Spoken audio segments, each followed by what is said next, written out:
नमस्कार, जय हिंद, वंदे मातरम दोस्तों। स्वागत है आप सभी का नॉलेज गुरु 1602 यूट्यूब चैनल पर। दोस्तों, आज हम लोग हिंदी की श्रृंखला के अंतर्गत संज्ञा पढ़ेंगे। संज्ञा की क्या परिभाषा है, कितने भेद होते हैं और अन्य अन्य प्रकार की जो भी संज्ञा से रिलेटेड चीज़ें होंगी, आज वही पढ़ेंगे। और हमारी ये क्लास 2 है। यदि क्लास फर्स्ट नहीं देखी आपने तो जा कर के देख लेंगे। और यदि आप यूपी टेट, सी टेट और यदि सुपर टेट की तैयारी कर रहे हैं तो अवश्य देखें। आइए दोस्तों, क्लास प्रारंभ करते हैं।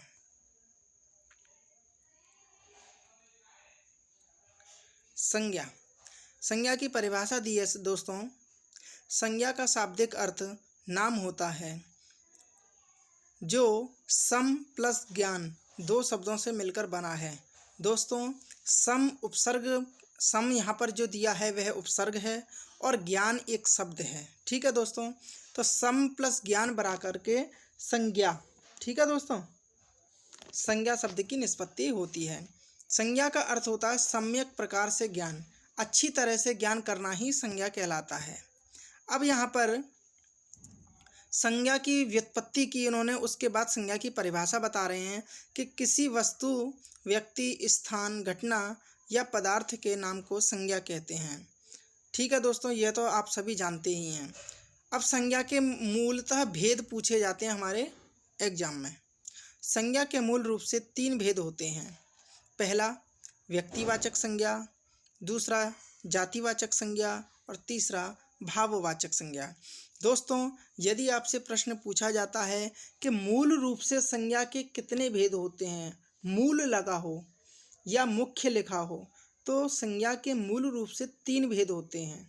व्यक्तिवाचक संज्ञा, जातिवाचक संज्ञा और भाववाचक संज्ञा। अब यहाँ पर देखिए, कुछ दोस्तों विशेष बात लिखी हुई है, नोट। अंग्रेजी में संज्ञा के 5 भेद होते हैं। ये भी आप याद रखना, जब अंग्रेजी का एग्जाम देंगे तब आपको काम आएगा। तो इंग्लिश में संज्ञा के 5 भेद होते हैं। कौन कौन से? व्यक्तिवाचक संज्ञा, जातिवाचक संज्ञा, भाववाचक संज्ञा, द्रव्यवाचक संज्ञा और समूहवाचक संज्ञा। ये इंग्लिश में 5 संज्ञा के भेद होते हैं। लेकिन अब आगे लिख रहे हैं, लेकिन हिंदी में अंग्रेजी के अंतिम 2 भेद, द्रव्यवाचक और समूहवाचक, जातिवाचक संज्ञा के ही भेद होते हैं। दोस्तों, इनका कहने का मतलब है कि हमने देखा कि मूल रूप से हिंदी में संज्ञा के भेद 3 होते हैं। कौन कौन से? व्यक्ति, जाति और भाव। तो दोस्तों, इनका कहना है कि जातिवाचक जो संज्ञा होती है, क्या? जातिवाचक जो हिंदी में संज्ञा है, उसी के अंतर्गत द्रव्यवाचक और समूहवाचक संज्ञा को भी रखा जाता है। इस तरह से हिंदी में भी संज्ञा के 5 भेद हो जाते हैं। यदि हिंदी में मूल रूप से संज्ञा के भेद पूछे जाते हैं तो 3 हैं, व्यक्तिवाचक, जातिवाचक और भाववाचक। और यदि सिर्फ यह पूछा जाए कि हिंदी में संज्ञा के कितने भेद होते हैं, तब आप उत्तर लगाएंगे 5। और यदि यह प्रश्न पूछा जाता है कि द्रव्यवाचक संज्ञा और समूहवाचक संज्ञा यह किसके भेद हैं, तब आप उत्तर लगाएंगे जातिवाचक। द्रव्यवाचक संज्ञा और समूहवाचक संज्ञा जो है, यह जातिवाचक संज्ञा के भेद हैं। अर्थात यह दोनों संज्ञाएं जातिवाचक के अंतर्गत आती हैं। तो द्रव्यवाचक संज्ञा और समूहवाचक संज्ञा जो है वह जातिवाचक संज्ञा के ही भेद हैं। आगे लिख रहे हैं, संस्कृत में भी संज्ञा के 3 ही भेद माने गए हैं। तो संस्कृत के अनुरूप ही संधि हिंदी में भी मूल संज्ञा से संज्ञा के 3 ही भेद माने गए हैं। अर्थात संज्ञा के मूल रूप से 3 ही भेद होते हैं और जातिवाचक संज्ञा के अंतर्गत द्रव्यवाचक और समूहवाचक संज्ञा को रखा जाता है। ठीक है दोस्तों, तो अब से मूल रूप से अगर संज्ञा के भेद पूछे जाए तो 3 हैं, और यदि सामान्यतः कहा जाए कि संज्ञा के कितने भेद हैं तो 5 भेद हैं। और यदि पूछा जाए कि द्रव्यवाचक संज्ञा और समूहवाचक संज्ञा किसके अंतर्गत आती हैं तो जातिवाचक संज्ञा के अंतर्गत। ठीक है दोस्तों, इतना आपको एकदम थ्योरी स्पष्ट हो गई होगी। आइए आगे चलते हैं। सबसे पहली संज्ञा हमने पढ़ी थी द्रव्यवाचक संज्ञा। क्या है द्रव्यवाचक संज्ञा, आइए जानते हैं। किसी व्यक्ति, वस्तु, स्थान, घटना या पदार्थ विशेष के नाम को व्यक्तिवाचक संज्ञा कहते हैं। दोस्तों मैं आपको बहुत ही स्पष्ट रूप में बता दूं, जो वस्तु, व्यक्ति हो, वस्तु हो या स्थान हो, यदि एक ही हो पृथ्वी पर, क्या हो, पृथ्वी पर एक ही हो, तो वह व्यक्तिवाचक संज्ञा कहलाता है। व्यक्ति का मतलब ही होता है एक। ठीक है दोस्तों, व्यक्ति का तात्पर्य ही है कि वह अकेला ही है, उसके अलावा उसके समान पूरे विश्व में कोई है ही नहीं। तो व्यक्तिवाचक संज्ञा की पहचान दोस्तों आपके लिए बहुत ही स्पष्ट यही है कि उसके जैसा कोई अगर ना हो तो आप समझ जाइए कि वह व्यक्तिवाचक संज्ञा का भेद है। अब उदाहरण इन्होंने दिया है, देखिए, राम, मोहन, सीता, रामायण। रामायण देखिए विश्व में एक ही है। ठीक है दोस्तों, महाभारत, ठीक है दोस्तों, हिमालय, हिमालय भी एक ही है। सतपुड़ा, सतपुड़ा जो चोटी है वह भी एक ही है। गंगा एक ही है, 50 गंगाएं नहीं है। जलियांवाला बाग हत्याकांड, यदि केवल हत्याकांड कह देता तो दोस्तों हत्याकांड कितने हैं, बहुत सारे हैं, लेकिन इन्होंने क्या कहा, जलियांवाला बाग हत्याकांड। तो जलियांवाला बाग हत्याकांड तो विश्व में एक ही हुआ है। ठीक है दोस्तों, इसी तरह कहा है इन्होंने खानवा का युद्ध। केवल ये युद्ध कह देते तो दोस्तों युद्ध तो बहुत सारे हुए हैं, लेकिन इन्होंने क्या कहा, खानवा का युद्ध। तो खानवा का युद्ध एक ही हुआ है, इसलिए यह व्यक्तिवाचक संज्ञा है। ताजमहल विश्व में एक ही है, कुतुब मीनार भी विश्व में एक ही है। तो जहाँ पर एकत्व का बोध हो, जिसके समान कोई भी विश्व में दूसरा न हो, वह व्यक्तिवाचक संज्ञा के अंतर्गत आता है। अब कुछ उदाहरण दिए हैं व्यक्तिवाचक संज्ञा के, आइए देख लेते हैं। पहला उदाहरण है, खानवा का युद्ध राणा सांगा व बाबर के मध्य हुआ। ठीक है, तो यहाँ पर जो खानवा का युद्ध है ये क्या है, व्यक्तिवाचक संज्ञा है। दूसरा उदाहरण है, हिमालय भारत का मुकुट है।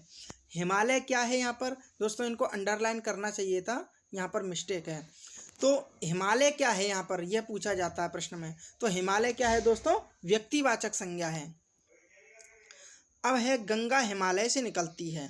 अब देखिए, गंगा हिमालय से निकलती है, तो यहाँ पर अंडरलाइन कीजिए, गंगा, गंगा क्या है, कौन सी संज्ञा है, क्या जातिवाचक है, क्या व्यक्तिवाचक है, कि भाववाचक है। तो देखिए दोस्तों, गंगा एक ही है विश्व में, इसलिए गंगा क्या है, व्यक्तिवाचक संज्ञा है। चौथा उदाहरण है, ताजमहल सुंदर है। ठीक है, तो ताजमहल क्या है, व्यक्तिवाचक संज्ञा है। और पांचवा प्रश्न है, गीता रामायण पढ़ती है। तो देखिए, रामायण जो है यहाँ पे, यह भी क्या है, व्यक्तिवाचक संज्ञा है। तो आप व्यक्तिवाचक संज्ञा को बहुत ही अच्छी तरह समझ चुके होंगे दोस्तों, उम्मीद है। अब कुछ यहाँ विशेष चीज़ लिखी हुई है, आइए देख लेते हैं। नोट, देखिए, देशों के नाम। अब इसका मतलब समझिए दोस्तों, देशों के नाम, यदि ये लिख देते देश, तो देश तो दोस्तों कितने होते हैं, बहुत सारे देश हैं। भारत है, ऑस्ट्रेलिया है, अमेरिका है, सूडान है, तो बहुत सारे देश हो जाते, तो व्यक्तिवाचक संज्ञा नहीं बनती। इसलिए इन्होंने लिखा देशों के नाम। अब नाम ले लीजिए, देश का नाम मान लीजिए भारत। भारत क्या 50 है विश्व में, नहीं, भारत एक ही है, इसलिए किसके अंतर्गत आएगा, व्यक्तिवाचक संज्ञा के अंदर। अमेरिका, अमेरिका देश का नाम है, इसलिए अमेरिका एक है विश्व में, इसलिए किसके अंतर्गत आएगा, व्यक्तिवाचक। अब इन्होंने आगे उदाहरण नोट करके लिखा, विद्यालय व कोचिंग संस्थानों के नाम। अब मान लीजिए हमने कह दिया विद्यालय, तो विद्यालय कौन कौन से हैं, बहुत सारे हैं, टीसी चंद्रा इंटर कॉलेज हैं, राधा कृष्ण सनातन धर्म इंटर कॉलेज। तो कितने सारे हमारे पास क्या हैं, कॉलेजेस हैं, स्कूल्स हैं, विद्यालय हैं, इसलिए इन्होंने कहा विद्यालय का नाम। अब नाम ले दिया तो एक व्यक्ति हो गई। राधा कृष्ण जो स्कूल है मान लीजिए वह एक ही है, ठीक है ना, तो व्यक्ति का बोध करा रहा है। इसी तरह कोचिंग संस्थान, इसी देखिए, नदियों व पर्वतों के नाम। नदियाँ जैसे यमुना नदी एक ही है, नर्मदा नदी एक ही है, पर्वत है, हिमालय पर्वत एक ही है, और सतपुड़ा की पहाड़ियाँ एक ही हैं। तो दोस्तों ये व्यक्तिवाचक है। ऐसी दिन के नाम, दिन कह देते तो 7 दिन हैं, केवल इन्होंने कहा दिनों के नाम, तो नाम क्या है, रविवार एक ही है, सोमवार एक ही है। इसी तरह माह, ग्रहों के नाम, समाचार पत्रों व पुस्तकों के नाम, युद्धों के नाम आदि व्यक्तिवाचक संज्ञा में आते हैं। बहुत स्पष्ट दोस्तों हमने कर दिया है, और यदि अभी भी आपके अगर समझ नहीं आया है तो आप हमको कमेंट करके बता सकते हैं। अब देखिए दोस्तों, कुछ एक और विशेषता लिखी हुई है, यहाँ पर देख लेते हैं। लेकिन जब बहुत व्यक्ति, वस्तु, स्थान आदि के नाम जातिवाचक संज्ञा होने पर भी व्यक्तिवाचक संज्ञा बन जाते हैं, अर्थात बहुत में से एक को ही विशेषता बताया जाए तब भी व्यक्तिवाचक संज्ञा होती है। अब देखिए उन्होंने उदाहरण दिया, इनका मैं पहले आपको तात्पर्य बता दूं क्या है। ये कहना चाहते हैं बहुत में से यदि एक की विशेषता बताई जाए, एक को बताया जाए, तो वह भी व्यक्तिवाचक संज्ञा ही कहलाएगा। जिसके बारे में हम बहुतों में से एक को बता रहे हैं वह भी व्यक्तिवाचक संज्ञा कहलाएगा। जैसे पहला उदाहरण कहा, जानवरों में शेर ताकतवर है। जानवरों में शेर ताकतवर है। तो देखिए दोस्तों, यदि केवल ये कह देते कि शेर ताकतवर हैं, बहुत से इन्होंने पहले तो एक नियम दिया कि बहुत से लोगों में किसी एक की विशेषता बताई जाए तो वह व्यक्तिवाचक संज्ञा है। अब इसको हम स्पष्ट करते हैं कैसे इन्होंने ये बात कही। तो देखिए, पहले आपने कहा कि भैया शेर ताकतवर है, शेर ताकतवर है। अब यहाँ पर देखिए किस तरह से यहाँ पर शेर, अब देखिए व्यक्तिवाचक संज्ञा हमने वही बताई है जो विश्व में एक ही हो। तो अब देखिए जो शेर है वह शेर मान लीजिए किसी पिंजड़े में पलता हुआ शेर है, किसी जंगल में पला हुआ शेर है, किसी के घर में भी शेर पाला जाता है। ठीक है ना दोस्तों, कोई ताकतवर होता भी है, कोई नहीं भी ताकतवर होता है, कोई शेर बिल्कुल सूख के एकदम वो हो गया है। तो अब इन्होंने कह दिया कि जानवरों में, अब इन्होंने विशेषण लगा दिया कि जानवरों में शेर ताकतवर है। तो बहुत से जानवर हैं, तो बहुत से जानवरों में शेर क्या होता है, ताकतवर तो होता ही है। इसलिए नियम को समझिए, जानवरों में शेर ताकतवर है। यदि बहुतों में से किसी एक की विशेषता बताएं तो एक व्यक्ति की विशेषता बता रहे हैं, इसलिए व्यक्तिवाचक संज्ञा हो जाती है। दूसरा उदाहरण है, शेर ताकतवर होता है। अब देखिए यहाँ पर जो शेर है वह जातिवाचक हो गया। क्यों? शेर एक जाति है, क्योंकि शेर बहुत सारे होते हैं और जो बहुत सारे चीज़ों का बोध कराता है वह जाति होती है। दोस्तों याद रखना, जो बहुत सारे चीज़ों का बोध कराता है उसे जाति कहते हैं। इसलिए शेर एक जातिवाचक संज्ञा हो गया। इसलिए इसे व्यक्तिवाचक बनाने के लिए हमें क्या कहना पड़ेगा कि जानवरों में शेर ताकतवर है। अब तीसरा उदाहरण दिया, फलों में आम रसीला है। यदि आम कह देते कि आम रसीला है तो यहाँ पर दोस्तों आम जातिवाचक हो जाता है ना दोस्तों, समझ रहे हैं ना, क्योंकि आम तो बहुत सारे होते हैं, लंगड़ा आम होता है, दशहरी आम होता है, तो आम तो एक जाति है। लेकिन कह दिया कि फलों में आम रसीला है, तो बहुत से फलों में हमने क्या कहा, आम की एक विशेषता बताई, व्यक्ति की विशेषता बताई। तो व्यक्ति की जब विशेषता बताई जाती है तो व्यक्तिवाचक संज्ञा कहलाता है। तो इसीलिए यहाँ पर जो आम है यह व्यक्तिवाचक हो गया। अब आइए दोस्तों जातिवाचक संज्ञा पर चलते हैं। जातिवाचक संज्ञा क्या है? जब किसी व्यक्ति, वस्तु, स्थान या पदार्थ की जाति का बोध होता है अथवा समूह का बोध होता है अथवा द्रव पदार्थों का बोध होता है तो जातिवाचक संज्ञा कहलाता है। दोस्तों हमने ऊपर थ्योरी में पढ़ा था कि द्रव्यवाचक संज्ञा और समूहवाचक संज्ञा ये जातिवाचक संज्ञा क्या ही उदाहरण है। इसलिए इन्होंने समूह का बोध होता है यह भी पंक्ति जातिवाचक संज्ञा के परिभाषा में लिख दी, और द्रव पदार्थों का बोध होता है यह भी जातिवाचक संज्ञा के परिभाषा में ही लिख दी। लेकिन हम दोनों संज्ञाओं को अलग अलग समझेंगे, आप चिंता ना करें। पहले हम जातिवाचक संज्ञा समझेंगे। जातिवाचक संज्ञा वह होती है यहाँ किसी व्यक्ति, वस्तु, स्थान या पदार्थ की जाति का बोध हो। जैसे दोस्तों आइए देखते हैं, जैसे जानवर। अब देखिए दोस्तों हमने बताया था कि जानवर कहने से आपको सभी जानवरों का बोध हो रहा है कि नहीं, तो जानवर एक जाति हो गई। जाति का मतलब दोस्तों ये होता है, जैसे किसी ने कहा ब्राह्मण, क्या कहा? ब्राह्मण, तो ब्राह्मण से सकल ब्राह्मणत्व जाति का बोध होता है। इसी तरह से फल, तो फलों से केवल आम का नहीं बोध होता, केवल सेब का बोध नहीं होता, केवल केला का बोध नहीं होता, अपितु सभी फलों का बोध होता है, इसलिए फल एक जाति है। ठीक है दोस्तों। अब फूल है, फूल गुलाब का भी होता है, कमल का भी होता है, गेंदा का भी होता है, इसलिए फूल जो है वो बहुत सारे फूलों का बोध करा रही है। इस फूल एक जाति है, पेड़ पौधे एक जाति है, मनुष्य एक जाति है, औरत एक जाति है, आम, चीकू, केला। अब आप कहेंगे कि भाई आपने फल एक जाति बता दी, अब कह रहे हैं केला एक जाति है, चीकू एक जाति है, आम एक जाति है। अब देखिए दोस्तों, आपने कहा आम तो एक फल होता है, आपने फल को भी जाति बता दिया, अब आम को भी जाति बता रहे हैं। जी हाँ दोस्तों। अब देखिए, फल एक बड़ी जाति है, फल एक बड़ी जाति है। अब उस जाति के अंतर्गत क्या आता है? आम आता है, सेब आते हैं, सब कुछ आता है, इसलिए फल एक जाति है। अब यदि आम को हम जाति मान लेते हैं, तो आम को यदि जाति मानेंगे तो देखिए, आम को जातिवाचक संज्ञा मानेंगे तो देखिए लंगड़ा आम होता है, दशहरी आम होता है, चौसा आम होता है। तो आम में भी कितनी सारी वैरायटी हैं, तो एक आम जो है कई सारे आमों का बोध करा रहा है, तरह तरह के आमों का ज्ञान करा रहा है, इसी वजह से आम भी एक जाति है। लेकिन यदि आप कह देंगे कि दशहरी आम यदि कह देंगे तो इसका मतलब ये हो जाएगा कि ये व्यक्तिवाचक संज्ञा है, और केवल आम कहेंगे तो आम एक केवल क्या हो जाएगी? एक जाति हो जाएगी। और यदि फल भी कहेंगे तो भी वह जाति हो जाएगी। तो इस तरह से, अब जैसे पपीता है, ठीक है, पपीता भी कई प्रकार के होते हैं। मान लीजिए जंगल में उगा पपीता भी हो गया, और एक घर में उगा पपीता हो गया, तो ये भी एक पपीते के भेद हो गए, इसलिए जाति हो गई पपीता।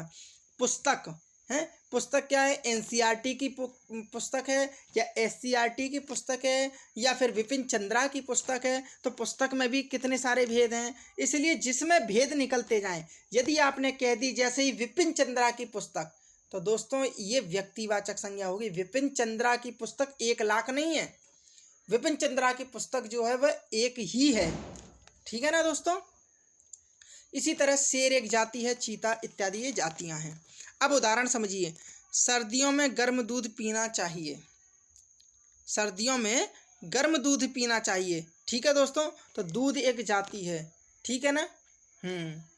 दूसरा है, आज शिक्षक गण की आम हड़ताल है। दोस्तों यहाँ पर इन्होंने क्या किया है कि समूहवाचक संज्ञा का भी, क्योंकि हमने बताया था कि जातिवाचक संज्ञा के अंतर्गत ही समूहवाचक संज्ञा और द्रव्यवाचक संज्ञा आ जाती हैं, इसीलिए इन्होंने समूहवाचक संज्ञा का उदाहरण भी यहीं दे दिया है। लेकिन समूहवाचक संज्ञा और द्रव्यवाचक संज्ञा हम अलग से समझेंगे। आइए और तीसरा उदाहरण और चौथा उदाहरण भी देख लेते हैं। शेर ताकतवर है, शेर ताकतवर है। तो देखिए शेर क्या है? एक जाति है, इसलिए यहाँ पर जातिवाचक संज्ञा। आम रसीला है, तो आम यदि यहाँ पर ये लिख देते कि लंगड़ा आम रसीला है, तो यहाँ पर लंगड़ा आम ये व्यक्तिवाचक हो जाता, लेकिन इन्होंने क्या लिखा? आम रसीला है, तो आम क्या हो गया? एक जातिवाचक।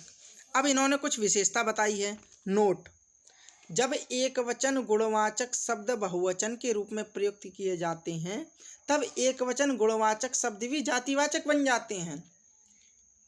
ठीक है दोस्तों, कैसे? जैसे इन्होंने उदाहरण दिया, ताज़ा मिठाइयों की दुकान खुली है। क्या? ताज़ा मिठाइयों की दुकान खुली है। अब देखिए मिठाइयाँ, अब ये मिठाइयाँ जो है, ये मिठाई शब्द क्या है? एक वचन है, गुणवाचक है। ठीक है। अब यहाँ पर क्या है? बहुवचन के रूप में हमने क्या प्रयोग कर दिया? मिठाइयों की। ठीक है।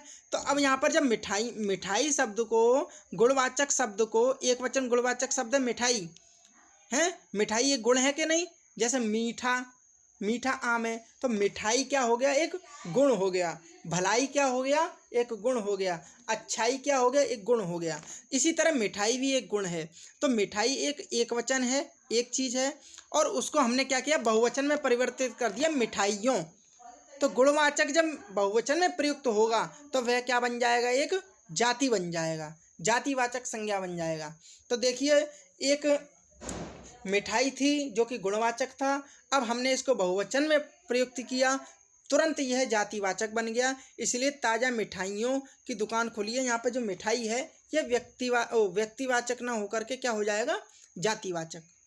ठीक है दोस्तों, उम्मीद है आपको बहुत अच्छे से समझ आया होगा। मैं अपने मन से एक और उदाहरण बताता हूँ। सोनू में बहुत सी अच्छाइयाँ हैं। सोनू में बहुत सी अच्छाइयाँ हैं। अब देखिए, अच्छाई शब्द एक क्या है, गुणवाचक है, हैं। अब इस गुणवाचक अच्छाई को हमने बहुवचन में प्रयोग किया, अच्छाइयाँ हैं। अच्छाइयाँ शब्द जातिवाचक बन जाएगा। ठीक है दोस्तों, अच्छे से समझ में आया होगा। आगे चलते हैं। नहीं आए समझ में तुरंत कमेंट कीजिए, हम तुरंत आपको सॉल्यूशन बताएंगे और दोबारा समझाएंगे। जब तक नहीं आएगा, जब तक तोड़ेंगे नहीं तब तक छोड़ेंगे नहीं। तीसरी है भाववाचक संज्ञा। इसमें क्या है, जब किसी व्यक्ति, वस्तु, स्थान, पदार्थ के भाव का बोध होता है तो भाववाचक संज्ञा कहलाती है। अब देखिए दोस्तों, मेरी बात सुनिए। वैसे इसके आप यदि जो यहाँ पर प्रत्यय लगे हुए दिखाई दे रहे हैं, अभी हम पढ़ते हैं, उनको याद कर लीजिए बस, आपको भाववाचक संज्ञा समझ में आ जाएगी। और इसकी मैं ट्रिक भी बताऊंगा अभी आपको। चलिए पहले पढ़ लेते हैं। इनके गुण धर्म बताए तथा आई, देखिए यहाँ से प्रत्यय स्टार्ट है। आई, आव, आवा, आहट, आवट, ता, त्व, पन, आपा, आना, आनी, गी, य इत्यादि प्रत्ययों से बनने वाले शब्द भी भाववाचक संज्ञा के अंतर्गत आते हैं। यदि इतने प्रत्यय याद कर लिए तो भाववाचक संज्ञा से कोई भी प्रश्न आपका गलत नहीं होगा। और ट्रिक भी हम अभी बताएंगे, उदाहरण लेंगे तब। ठीक है दोस्तों, अब आ जाइए, इसका उदाहरण क्या है। तो भाववाचक संज्ञा का उदाहरण यही है दोस्तों, जहाँ पर जिस शब्द में भाव का बोध हो, क्या हो, भाव का बोध हो, वहीं पर क्या होता है, क्या नाम है, भाववाचक संज्ञा हो जाती है। उदाहरण है पहला, राम की लिखाई सुंदर है। क्या है, राम की लिखाई सुंदर है। अब देखिए दोस्तों, एक चीज बताऊं, राम अच्छा लिखता है, राम सुंदर लिखता है। यहाँ पर लिखता है क्या है, क्रिया है, क्योंकि लिखने का कार्य कर रहा है, लिखने की क्रिया कर रहा है। उसी वाक्य को किसी ने पलट के बोला, क्या बोला, राम की लिखाई सुंदर है। उसने क्रिया को तुरंत किसमें परिवर्तित कर दिया, लिखता है, यह क्रिया थी। इस क्रिया को वाक्य के भेद से उसने किसमें परिवर्तित कर दिया, भाववाचक संज्ञा में। अब लिखाई यहाँ पर क्या हो गई, भाव हो गई। तो क्रिया से भाव में परिवर्तित कर दिया। राम की लिखाई सुंदर है, ठीक है, लिखना से लिखाई हो गया ना। और देखिए यहाँ पर हमने देखे थे प्रत्यय, तो देखिए पहला प्रत्यय था आई, तो आई यहाँ पर आया कि नहीं, लिखाई, तो भी भाववाचक संज्ञा आप पहचान सकते हैं। अब देखिए, हिंदू मुस्लिमों में तनाव चल रहा है, ठीक है। अब यहाँ पर प्रत्यय क्या है, आव प्रत्यय दिया है, तो आव प्रत्यय आ गया, तुरंत भाववाचक संज्ञा हो जाएगी। मीरा की लिखावट सुंदर है, आवट प्रत्यय आ गया, तुरंत आप कहेंगे कि भैया भाववाचक संज्ञा है। मीरा को आज घबराहट हो रही है, तो देखिए घबराहट आहट प्रत्यय आ गया, तुरंत आप भाववाचक मार देंगे। बस इतने प्रत्यय रट लीजिए, आपका भाववाचक संज्ञा से कोई भी प्रश्न गलत नहीं होगा। बुढ़ापा अनेक बीमारियों की जड़ है। बुढ़ापा में देखिए दोस्तों आपा प्रत्यय आ गया, इसलिए यहाँ पर क्या हो गया, भाववाचक संज्ञा हो गई। जवानी में अनेक भूलें होती हैं, तो देखिए जवानी यानी आनी, आनी आ गया प्रत्यय, यहाँ पर क्रिया क्या हो गया, भाववाचक संज्ञा हो गई। इसी तरह से मोदी जी ने लोगों को गंदगी के प्रति जागृत किया है। गंदगी, देखिए गी प्रत्यय आ गया, इसलिए यहाँ पर क्या हो गया, आपका भाववाचक संज्ञा हो गई। सुंदरता से व्यक्ति का मन सुख होता है, सुंदरता से ता प्रत्यय आ गया, तुरंत भाववाचक संज्ञा हो गया। गलत दिशा में गाड़ी चलाने पर 200 रुपये का जुर्माना लगता है, आना प्रत्यय आ गया, तुरंत आप भाववाचक संज्ञा लगाएंगे। मनुष्यता देवत्व की निशानी है, त्व प्रत्यय आ गया, तुरंत आप भाववाचक संज्ञा लगाएंगे। बचपन बड़ा सुहावना होता है, सुहावना, आवना, आवना प्रत्यय आ गया, इसलिए यहाँ पर क्या हो जाएगा दोस्तों, आपका ये क्या नाम है, भाववाचक संज्ञा हो जाएगी। इसी तरह ताजमहल का सौंदर्य फीका पड़ रहा है, तो यह प्रत्यय आ गया, इसलिए यहाँ पर भाववाचक संज्ञा हो जाएगी। तो इस तरह से दोस्तों ये था आपका भाववाचक संज्ञा। तो दोस्तों ये सीरीज यहीं पर समाप्त होती है, लेकिन हमने आपको बताया था कि जातिवाचक संज्ञा के अंतर्गत हैं, जातिवाचक जो संज्ञा थी उसके अंतर्गत दो भेद थे। कौन कौन से? एक था द्रव्यवाचक संज्ञा और दूसरा था समूहवाचक संज्ञा। अब आपको दोनों की परिभाषाएं और उदाहरण बता देता हूं। पहले हम पढ़ेंगे समूहवाचक संज्ञा। समूहवाचक संज्ञा की परिभाषा है जहां व्यक्ति, वस्तु, स्थान आदि के समूह का बोध होता है तो वह समूहवाचक संज्ञा कहलाती है। जहाँ पर व्यक्ति, वस्तु, स्थान आदि के समूह का बोध हो वहाँ कौन सी संज्ञा कहलाएगी दोस्तों? समूहवाचक संज्ञा कहलाएगी।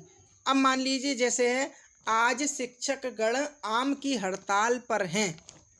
ठीक है, आज शिक्षक गण की आम हड़ताल है। यहाँ पर आम से दोस्तों खाने वाला नहीं, आम यानी सामान्य हड़ताल है।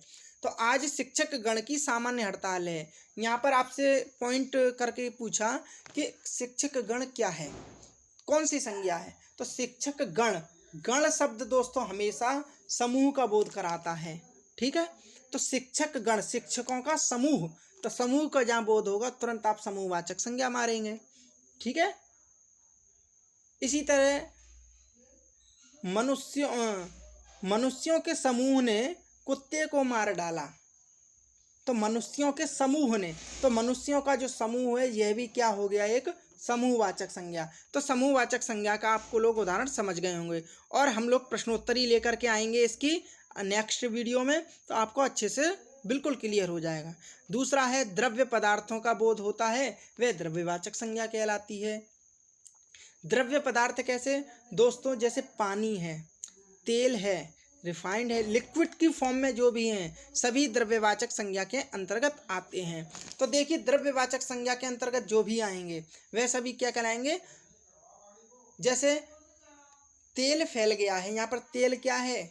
द्रव्य है। तो द्रव्य होने के कारण क्या है? यहाँ पर द्रव्यवाचक संज्ञा है। आपसे कहा गया कि पेट्रोल गिर गया है, तो पेट्रोल क्या है? लिक्विड फॉर्म में है, इसलिए क्या हो जाएगा? द्रव्यवाचक संज्ञा। तो दोस्तों ये थी हमारी आज की संज्ञा की सीरीज। ठीक है दोस्तों, उम्मीद है आपको अच्छे से समझ आई होगी। यदि ये सेशन आपको अच्छा लगा हो तो लाइक, शेयर एवं सब्सक्राइब अवश्य करें। दोस्तों जय हिंद, वंदे मातरम।